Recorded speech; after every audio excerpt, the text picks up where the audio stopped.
Bonjour Wanji, ça va? Très très bien, et vous-même? Très bien, très bien. Là, on a avec nous Wanji qui, avec deux autres auteurs, a publié une bande dessinée, C'est bien Les ça, Neufs, c'est bien ça. comme les neufs, le chiffre 9, qui était sorti en version électronique en 2022 et en 2023, c'est sorti version papier. Donc là, on a avec nous Les Neufs, cette bande dessinée destinée aux jeunes, on va dire aux adolescents. Wanji, dites-nous, qu'est-ce qui vous a poussé à vous lancer dans les BD? Déjà, première des choses, je suis un passionné de bande dessinée, de comics, de manga. On a grandi avec les Dragon Ball Z, les Spider-Man, les X-Men, etc. Et avec mes deux associés, on s'est dit, mais pourquoi ne pas avoir plus de personnages qui nous représentent? Donc, il faut dire que Wanji, tu viens du Cameroun, C'est bien ça. ok. Et donc, vous avez grandi dans quel coin au Cameroun? Côté Yaoundé. Yaoundé. Yaoundé plus. Mais sinon, j'ai passé le plus clair de ma jeunesse aussi en France, à Paris. Mais j'étais très régulier chez moi. Ok. Donc, j'ai eu le temps de m'imprégner de ma culture. Mais déjà, il faut dire que Les Neufs, cette bande dessinée, c'est l'histoire de deux dieux assez puissants quand même, aussi et Apo. Et l'un est maléfique et l'autre est généreux, rempli de bonté. Et pour contrecarrer le maléfique Apo, donc 9 guerriers ont reçu des pouvoirs d'aussi, des pouvoirs magiques de l'autre dieu aussi, afin de protéger l'univers. Donc c'est un peu ça l'histoire C'est bien ça, en résumé. en résumé. Donc est-ce qu'on peut avoir un petit peu plus de détails quand même, comment ça s'est passé, d'où a commencé cette lutte entre ces deux dieux?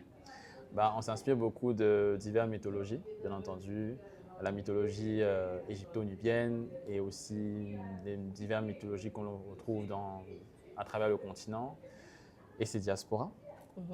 Et puis, on a énormément, oui, énormément puisé dans les folklores, les contes aussi également, des ouvrages aussi de divers auteurs, des penseurs de la négritude et autres, qui nous ont beaucoup aidés dans la construction, la conception même du récit.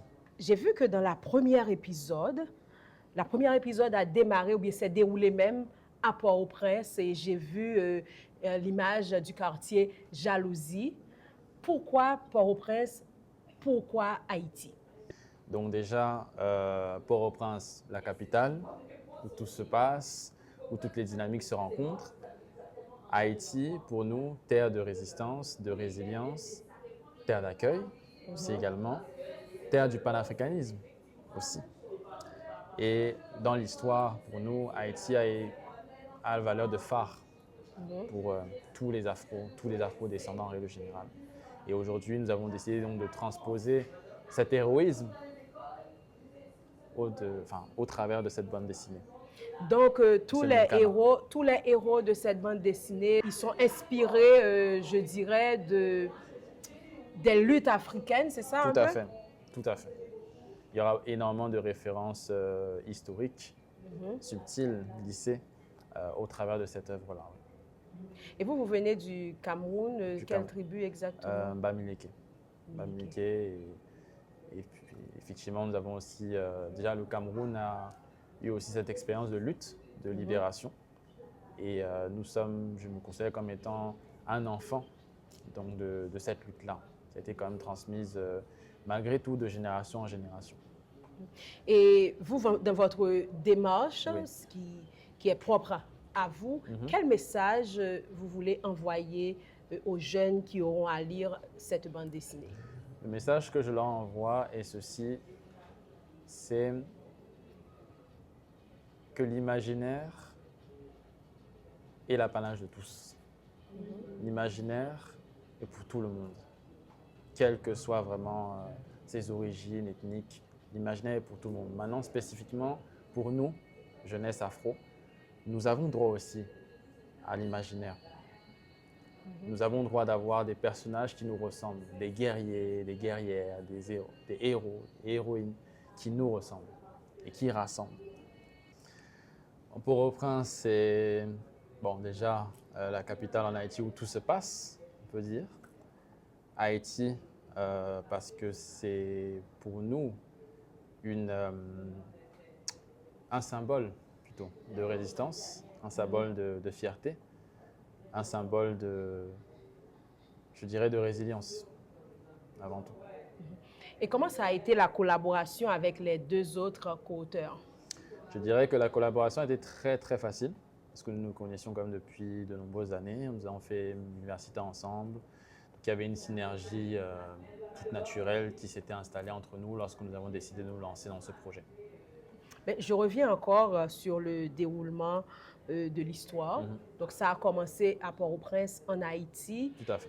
Et le reste de l'histoire, les différentes batailles, vont se dérouler exactement où, dans quelle ville, dans quel pays?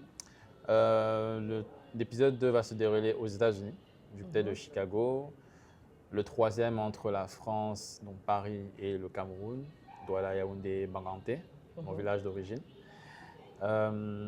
Ensuite, il y aura un épisode qui va se dérouler du côté de Dakar. Il y aura Lagos, Harare, au Zimbabwe. Il y aura aussi par la suite l'Afrique du Sud, etc. L'Australie aussi. Mais qu'est-ce qui différencie cette bande dessinée de Wanji et des autres co-auteurs d'un afro-descendant des autres bandes dessinées que l'on lit généralement? Déjà, je dirais que les autres bandes dessinées, quand même, ont beaucoup de similarités avec le nôtre. La différence, c'est que nous, même si on s'inspire, bien entendu, des codes de ce qui se fait le mieux à l'international, on veut véritablement s'ancrer dans notre particularité, dans notre singularité. Et c'est pour cela que je considère que notre œuvre, c'est un minkana. Et le minkana, ça signifie épopée en langue boulou, toujours du Cameroun. Donc c'est vraiment un genre, un peu comme les Japonais qui ont le manga, les Coréens qui ont le manhwa, les Américains qui ont le comics, les Français qui ont la BD avec les Belges. Nous, on veut vraiment s'inscrire dans une particularité qu'on appelle le minkana. Donc le mingala, c'est quoi la démarche exactement? La démarche, c'est de créer notre imaginaire avec nos propres codes. Comme par exemple?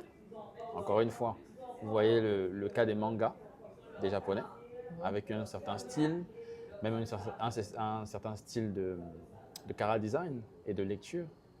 Nous, c'est pareil aussi, on veut vraiment. Est-ce qu'on peut avoir un exemple précis? Un exemple, vous allez voir pour chaque chapitre ou chaque début d'ailleurs d'un nouveau tome ou de nouveaux chapitres, un proverbe, une sagesse plutôt. Voilà. Donc des subtilités de ce genre-là. Donc les 9, est-ce que ça s'arrête ici ou bien il y aura d'autres tomes? D'autres tomes et plusieurs saisons et d'autres histoires aussi, bien entendu. Et le livre est disponible en papier? En papier, oui. Ici au Canada? Au Canada, un peu partout. Voilà. Et en ligne, si quelqu'un veut faire l'acquisition? En ligne, ça sera sur le site Africa Vivre. Ok, c'est pas sur Amazon ou non, pas encore. On est en train de discuter pour entrer sur Amazon. Okay. Et ici au Canada, est-ce que vous allez participer à par exemple, quelqu'un qui aimerait amener ses enfants, rencontrer Wanji, faire l'acquisition du livre, dédicacer son livre? Est-ce que vous participez à des foires, à des salons, etc.? Oui, ça sera prévu justement avec mon équipe. Nous discutions des prochains salons auxquels nous serions capables de faire acte de présence. Et là, ça tombe bien avec ce que vous nous proposez. Éventuellement, nous allons peut-être nous décider à y participer. Ici au Canada? Oui, bien entendu. Okay. Bien, merci beaucoup, Wanji. Donc, on se donne rendez-vous éventuellement au Salon du livre afro-canadien qui se tiendra à Ottawa à la fin du mois d'octobre, du 23 au 26 octobre.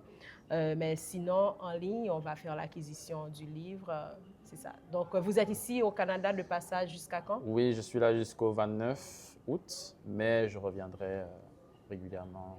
J'ai une base ici au Canada. Donc, merci et bonne chance. Merci beaucoup.